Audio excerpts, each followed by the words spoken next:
Hello guys, ito nga pala yung journey namin sa pagpintura ng gate.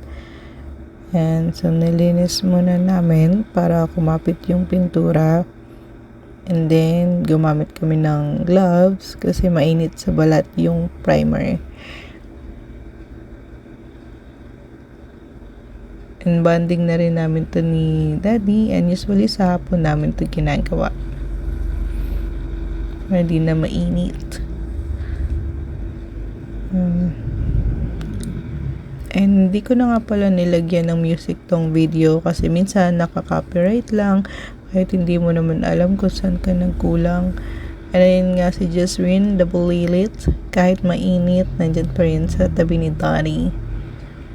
That is girl. Yan, kulay gray nga pala yung ginamit naming primer para katulad lang din sa kabilang gate. And yung color blue naman is request na kulay ni Dempsey. Yan yung transformation. And shoutout nga pala kay Ari Jasmine Curtis sa mga pamerienda. And ayan na po ang final touch. Blue and white as per request. Thank you. Bye-bye.